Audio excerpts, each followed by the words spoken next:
السلام علیکم ورحمۃ اللہ وبرکاتہ۔ تو کیسے ہو آپ لوگ سب؟ آج ہم آپ کے لیے لے کر آئے ہیں پارٹ 2 جنگ احد کا۔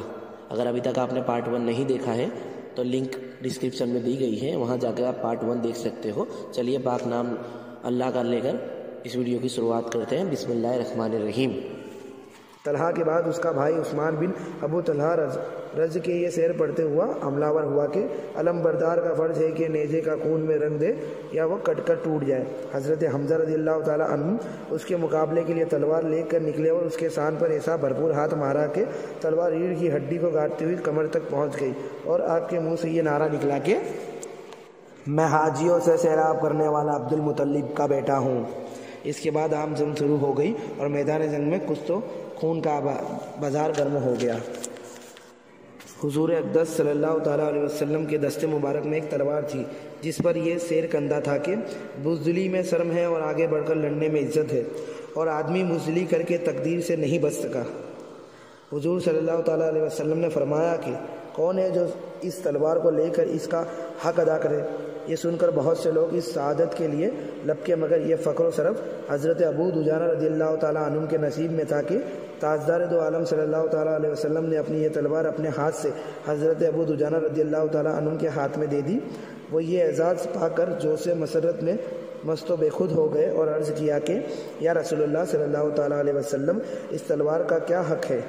ارشاد فرمایا کہ تو اس سے کافروں کو قتل کرے یہاں تک کہ یہ ٹیڑھی ہو جائے۔ حضرت ابو دجانہ رضی اللہ تعالیٰ عنہ نے عرض کیا کہ یا رسول اللہ صلی اللہ تعالیٰ علیہ وسلم، میں اس تلوار کو اس کے حق کے ساتھ لیتا ہوں۔ پھر وہ اپنے سر پر ایک سرخ رنگ کا رومال باندھ کر اکڑتے ہوئے اتراتے ہوئے میدان جنگ میں نکل پڑے اور دشمنوں کی صفوں کو چیرتے ہوئے تلوار چلاتے ہوئے آگے بڑھتے چلے جا رہے تھے کہ ایک دم ان کے سامنے ابو سفیان کی بیوی ہند آ گئی۔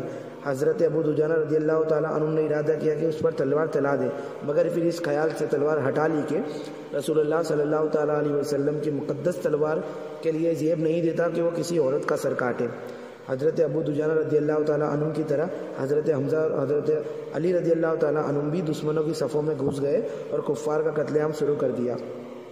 حضرت حمزہ رضی اللہ تعالیٰ عنہ انتہائی جوش جہاد میں 2 دستی تلوار مارتے ہوئے آگے بڑھتے جا رہے تھے۔ اسی حالت میں صبا گپسانی سامنے آ گیا۔ آپ نے تڑپ کر فرمایا کہ اے عورتوں کا ختنہ کرنے والی عورت کے بچے، ٹھہر کہاں جاتا ہے؟ تو اللہ و رسول سے جنگ کرنے چلا ہے؟ یہ کہہ کر اس پر تلوار چلا دی اور 2 ٹکڑے ہو کر زمین پر ڈھیر ہو گیا۔ وحشی جو ایک حبشی غلام تھا اور اس کا آقا زبیر بن مطعم اس سے وعدہ کر چکا تھا کہ اگر تو نے حضرت حمزہ رضی اللہ تعالیٰ عنہ کو قتل کر دیا تو میں تجھے آزاد کر دوں گا، ویسے ایک چٹان کے پیچھے چھپا ہوا تھا اور حضرت حمزہ رضی اللہ کی طاق میں تھا۔ جو ہی آپ اس کے قریب پہنچے، اس نے دور سے اپنا نیزہ پھینک کر مارا جو آپ کی ناف میں لگا اور پشت پار ہو گیا۔ اس حال میں بھی حضرت حمزہ رضی اللہ تعالیٰ عنہ تلوار لے کر اس کی طرف بڑھے، مگر زخم کی تاب نہ لا کر گر پڑے اور شہادت سے سرفراز ہو گئے۔ کفار کے علم بردار خود کٹ کر گرتے چلے جا رہے تھے، مگر ان کا جھنڈا گرنے نہیں پاتا تھا۔ ایک کے قتل ہونے کے بعد دوسرا اس جھنڈے کو اٹھا لیتا تھا۔ ان کافروں کو جوش و خروش کا یہ عالم تھا کہ جب ایک کافر نے، جس کا نام ثواب تھا، مشرکین کا جھنڈا اٹھایا تو ایک مسلمان نے اس کو اس زور سے تلوار ماری کہ اس کے دونوں ہاتھ کٹ کر زمین پر گر پڑے، مگر اس نے اپنی قومی جھنڈے کو زمین پر گرنے نہیں دیا، بلکہ جھنڈے کو اپنے سینے سے دبائے ہوئے زمین پر گر پڑا۔ اسی حالت میں مسلمانوں نے اس کو قتل کر دیا، مگر وہ قتل ہوتے ہوتے یہی کہتا رہا کہ میں نے اپنا فرض ادا کر دیا۔ اس کے مرتے ہی ایک بہادر عورت جس کا نام امرا تھا، اس نے جھپٹ کر قومی جھنڈے کو اپنے ہاتھ میں لے کر بلند کر دیا۔ یہ منظر دیکھ کر قریش کو غیرت آ گئی اور ان کی بکھری ہوئی فوج سمٹ آئی اور ان کے اکھڑے ہوئے قدم پھر جم گئے۔ ابو عامر راہب کفار کی طرف سے لڑ رہا تھا، مگر اس کے بیٹے حضرت حنظلہ رضی اللہ تعالیٰ عنہ پرچم اسلام کے نیچے جہاد کر رہے تھے۔ حضرت حنظلہ رضی اللہ تعالیٰ عنہ نے بارگاہ رسالت میں عرض کیا کہ یا رسول اللہ صلی اللہ تعالیٰ علیہ وسلم، مجھے اجازت دیجیے کہ میں اپنی تلوار سے اپنے باپ ابو عامر راہب کا سر کاٹ لے آؤں، مگر حضور رحمت اللہ عالمین صلی اللہ تعالیٰ علیہ وسلم کی رحمت نے یہ گوارا نہیں کیا کہ بیٹے کی تلوار باپ کا سر کاٹے۔ حضرت حنظلہ رضی اللہ تعالیٰ عنہ اس قدر جوش میں بھرے ہوئے تھے کہ سر ہتھیلی پر رکھ کر انتہائی جانبازی کے ساتھ لڑتے ہوئے قلب لشکر تک پہنچ گئے اور کفار کے سپہ سالار ابو سفیان پر حملہ کر دیا، اور قریب تھا کہ حضرت حنظلہ رضی اللہ تعالیٰ عنہ کی تلوار ابو سفیان کا فیصلہ کر دے کہ اچانک پیچھے سے شداد بن الاسود نے جھپٹ کر باہر کو روکا اور حضرت حنظلہ رضی اللہ تعالیٰ عنہ کو شہید کر دیا۔ حضرت حنظلہ رضی اللہ تعالیٰ عنہ کے بارے میں حضور اقدس صلی اللہ تعالیٰ علیہ وسلم نے ارشاد فرمایا کہ فرشتے حنظلہ کو غسل دے رہے ہیں۔ جب ان کی بیوی سے ان کا حال دریافت کیا گیا تو انہوں نے کہا کہ جنگ احد کی رات میں وہ اپنی بیوی کے ساتھ سوئے تھے، غسل کی حاجت تھی، مگر دعوت جنگ کی آواز ان کے کان میں پڑی تو وہ اسی حالت میں شریک جنگ ہو گئے۔ یہ سن کر حضور اقدس صلی اللہ تعالیٰ علیہ وسلم نے فرمایا کہ یہی وجہ ہے کہ جو فرشتے نے ان کو غسل دیا۔ اسی واقعہ کی بنا پر حضرت حنظلہ رضی اللہ تعالیٰ عنہ کو غسیل الملائکہ کے لفظ سے یاد کیا جاتا ہے۔ اس جنگ میں مجاہدین نے انصار و مہاجرین بڑی دلیری اور جانبازی سے لڑتے رہے، یہاں تک کہ مشرکین کے پاؤں اکھڑ گئے۔ حضرت علی و حضرت ابو دجانہ و حضرت سعد بن ابی وقاص رضی اللہ تعالیٰ عنہ وغیرہ کے مجاہدینہ حملوں نے مشرکین کی کمر توڑ دی۔ کفار قریش کے تمام علم بردار عثمان، ابو سعد، مصافے، طلحہ بن ابی طلحہ وغیرہ ایک ایک کر کے کٹ کر زمین پر ڈھیر ہوتے چلے جا رہے تھے۔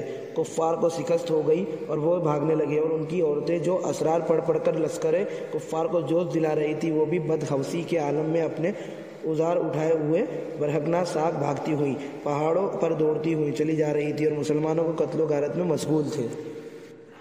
کفار کی بھگدڑ اور مسلمانوں کی فاتحانہ قتل و غارت کا یہ منظر دیکھ کر وہ 50 تیر انداز مسلمان جو درے کی حفاظت پر مقرر کیے گئے تھے وہ بھی آپس میں ایک دوسرے سے یہ کہنے لگے کہ غنیمت لوٹو، تمہاری فتح ہو گئی۔ ان لوگوں کے افسر حضرت عبداللہ بن زبیر رضی اللہ تعالیٰ عنہ نے ہر چند روکا اور حضور صلی اللہ تعالیٰ علیہ وسلم کا فرمان یاد دلایا اور فرمانے لگے، مصطفی کی مخالفات سے ڈرایا، مگر ان تیر انداز مسلمانوں نے ایک نہیں سنی اور اپنی جگہ چھوڑ کر مال غنیمت لوٹنے میں مصروف ہو گئے۔ لشکر کفار کا ایک افسر خالد بن ولید پہاڑ کی بلندی سے یہ منظر دیکھ رہا تھا۔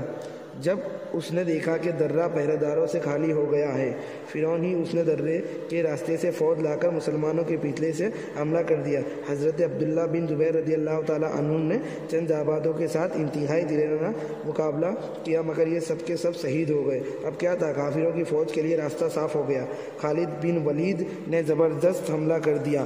معافی چاہوں گا بیچ میں سے روکنے کے لیے، اس وقت تک خالد بن ولید رضی اللہ تعالیٰ عنہ مسلمان نہیں ہوئے تھے، اس لیے وہ کفاروں کے ساتھ تھے۔ یہ دیکھ کر بھاگتی ہوئی کفار قریش کی فوج بھی پلٹ گئی۔ مسلمان مال غنیمت لوٹنے میں مصروف تھے۔ پیچھے پھر کر دیکھا تو تلواریں برس رہی تھی اور کفار آگے پیچھے دونوں طرف سے مسلمانوں پر حملہ کر رہے تھے، اور مسلمانوں کا لشکر چکی کی دو پارٹوں میں دانے کی طرح پسنے لگا، اور مسلمانوں میں ایسی بدحوثی اور ابتری پھیل گئی کہ اپنے اور بیگانے کی تمیز نہیں رہی۔ خود مسلمانوں کی تلوار سے قتل ہوئے۔ چنانچہ حضرت حذیفہ رضی اللہ تعالیٰ عنہ کے والد حضرت یمن رضی اللہ تعالیٰ عنہ خود مسلمانوں کی تلوار سے شہید ہوئے۔ حضرت حذیفہ رضی اللہ تعالیٰ عنہ چلاتے ہی رہ گئے کہ اے مسلمانوں، یہ میرے باپ ہے، مگر کچھ عجیب بدحوثی پھیلی ہوئی تھی کہ کسی کو کسی کا دھیان ہی نہیں تھا، اور مسلمانوں نے حضرت یمن رضی اللہ تعالیٰ عنہ کو شہید کر دیا۔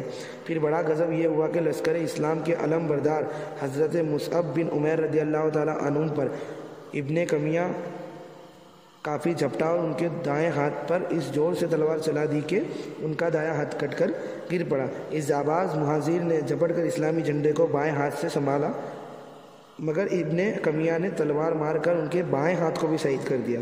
دونوں ہاتھ کٹ چکے تھے، مگر حضرت عمیر رضی اللہ تعالیٰ عنہ اپنے دونوں کٹے ہوئے بازوؤں سے پرچم اسلام کو اپنے سینے سے لگائے ہوئے کھڑے رہے اور بلند آواز سے یہ آیت پڑھتے رہے کہ محمد صلی اللہ تعالیٰ علیہ وسلم تو ایک رسول ہیں، ان سے پہلے اور رسول ہو چکے۔ پھر ابن کمیہ نے ان کو تیر مار کر شہید کر دیا۔ حضرت مصعب بن عمیر رضی اللہ تعالیٰ عنہ جو صورت میں حضور اقدس صلی اللہ تعالیٰ علیہ وسلم سے کچھ مشابہ تھے، ان کو زمین پر گرتے ہوئے دیکھ کر کفار نے گول مچا دی کہ حضور تاجدار عالم صلی اللہ تعالیٰ علیہ وسلم قتل ہو گئے۔ اس آواز نے گجب ہی ڈھا دیا۔ مسلمان یہ سن کر بالکل ہی سراسیمہ اور پراگندہ دماغ ہو گئے اور میدان جنگ چھوڑ کر بھاگنے لگے۔ بڑے بڑے بہادروں کے پاؤں اکھڑ کر مسلمانوں میں 3 گروہ ہو گئے۔ کچھ لوگ تو بھاگ کر مدینے کے قریب پہنچ گئے، کچھ لوگ سام کر مردہ دل ہو گئے، جہاں تھے وہیں رہ کر اپنی جان بچاتے رہے یا جنگ کرتے رہے۔ کچھ لوگ جن کی تعداد تقریباً 12 تھی وہ رسول اللہ صلی اللہ تعالیٰ علیہ وسلم کے ساتھ ثابت قدم رہے۔ اس ہلچل اور بھگدڑ میں بہت سے لوگوں نے تو بالکل ہی ہمت ہار دی اور جاں بازی کے ساتھ لڑنا چاہتے تھے، وہ بھی دشمنوں کے 2 طرفہ حملوں کے نرگے میں پھنس کر مجبور و لاچار ہو چکے تھے۔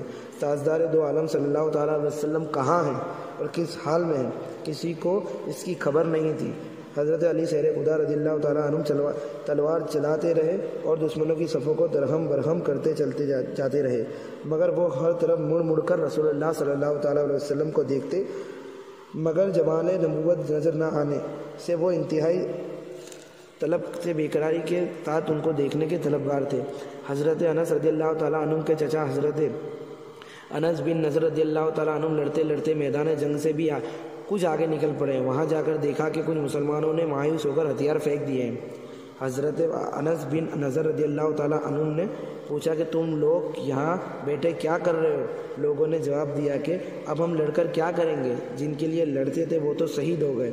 حضرت انس بن نضر رضی اللہ تعالیٰ عنہ نے فرمایا، اگر واقعی رسول خدا صلی اللہ تعالیٰ علیہ وسلم شہید ہو چکے ہیں تو پھر ہم ان کے بعد زندہ رہ کر کیا کر لیں گے؟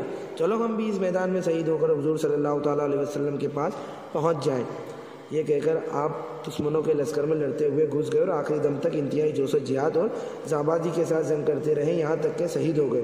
لڑائی ختم ہونے کے بعد جب ان کی لاش دیکھی گئی تو 80 سے زیادہ تیر و تلوار اور نیزوں کے زخم ان کے بدن پر تھے۔ کافروں نے ان کے بدن کو چھلنی بنا دیا اور ناک کان وغیرہ کاٹ کر ان کی صورت بگاڑ دی تھی۔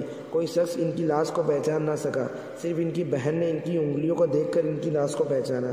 اس طرح حضرت ثابت بن دہدار رضی اللہ تعالیٰ عنہ نے مایوس ہو جانے والے انصاریوں سے کہا کہ جماعت انصار، اگر بالفرض رسول اکرم صلی اللہ تعالیٰ علیہ وسلم شہید بھی ہو گئے ہوں تو تم ہمت کیوں ہارتے ہو؟ تمہارا اللہ تو زندہ ہے، لہٰذا تم لوگ اٹھو اور اللہ کے دین کے لیے جہاد کرو۔ یہ سن کر آپ نے چند انصاریوں کو اپنے ساتھ لیا اور لشکر کفار پر بھوکے شیروں کی طرح حملہ آور ہو گئے اور آخر خالد بن ولید کے نیزے سے جام شہادت نوش کر لیا۔ جنگ جاری تھی اور جان نثار نے اسلام سے جو جہاں تھے وہیں لڑائی میں مصروف تھے، مگر سب کی نگاہیں انتہائی بے قراری کے ساتھ جمال نبوت کو تلاش کرتی تھی۔ عین مایوسی کے عالم میں سب سے پہلے جس نے تاجدار دو عالم صلی اللہ تعالیٰ علیہ وسلم کا جمال دیکھا وہ حضرت کعب بن مالک رضی اللہ تعالیٰ عنہ کی خوش نصیب آنکھیں۔ انہوں نے حضور صلی اللہ تعالیٰ علیہ وسلم کو پہچان کر مسلمانوں کو پکارا، اے مسلمانوں ادھر آؤ ادھر آؤ، رسول خدا صلی اللہ تعالیٰ علیہ وسلم یہ ہیں۔ اس آواز کو سن کر تمام جان نثاروں میں جان آ پڑی اور ہر طرف سے دوڑ دوڑ کر مسلمان آنے لگے۔ کفاروں نے بھی ہر طرح سے حملہ روک کر رحمت عالم صلی اللہ تعالیٰ علیہ وسلم پر قاتلانہ حملہ کرنے کے لیے سارا زور لگا دیا۔ لشکر کفر کا دل بادل ہجوم کے ساتھ امڑ پڑا اور بار بار مدنی تاجدار صلی اللہ تعالیٰ علیہ وسلم پر یلغار کرنے لگا، مگر ذوالفقار کی بجلی سے یہ بادل پھٹ پھٹ کر رہ جاتا تھا۔ ایک مرتبہ کفار کا ہجوم حملہ آور ہوا تو سرور عالم صلی اللہ تعالیٰ علیہ وسلم نے فرمایا، کون ہے جو میرے اوپر اپنی جان قربان کرتا ہے؟ یہ سنتے ہی حضرت زیاد بن سکن رضی اللہ تعالیٰ عنہ 5 انصاریوں کو ساتھ لے کر آگے بڑھے اور ہر ایک نے لڑتے ہوئے اپنی جان نثانی فدا کر دی۔ حضرت زیاد بن سکن رضی اللہ تعالیٰ عنہ زخموں سے لاچار ہو کر زمین پر گر پڑے، مگر کچھ جان باقی تھی۔ حضور صلی اللہ تعالیٰ علیہ وسلم نے حکم دیا کہ ان کی لاش کو میرے پاس اٹھا لاؤ۔ جب لوگوں نے ان کی لاش کو بارگاہ رسالت میں پیش کیا تو حضرت زیاد بن سکن رضی اللہ تعالیٰ عنہ نے کھسک کر محبوب خدا صلی اللہ تعالیٰ علیہ وسلم کے قدموں پر اپنا منہ رکھ دیا اور اسی حالت میں ان کی روح پرواز گئی۔ حضرت زیاد بن سکن رضی اللہ تعالیٰ عنہ کی اس موت پر لاکھوں زندگیاں قربان۔ اب یہ ویڈیو یہاں تک ہی رہتی ہے۔ آگے کی جانکاری جاننے کے لیے، آگے کا واقعہ کے اندر کیا ہوا یہ جاننے کے لیے آپ پارٹ 3 ضرور دیکھیے گا۔ پارٹ 3 کی لنک بھی اسی ویڈیو کی ڈسکرپشن میں آپ کو پرووائڈ کرا دی گئی ہے، مہیا کرا دی گئی ہے۔ تو میں امید کرتا ہوں کہ آپ کو پوری ویڈیو سمجھ میں آئی ہوگی اور آپ نے ایک بہترین ڈھنگ سے اس جنگ احد کی لڑائی کو سمجھا ہوگا۔ چلیے ہمارے ساتھ بنے رہیے گا اور پارٹ 3 دیکھیے گا۔ کیسی لگی یہ ویڈیو، اس کی بات ہمیں کمنٹ باکس میں ضرور بتا دیجیے گا۔ چلیے لائک اور سبسکرائب کرتے رہنا، دعا میں یاد۔ اللہ حافظ۔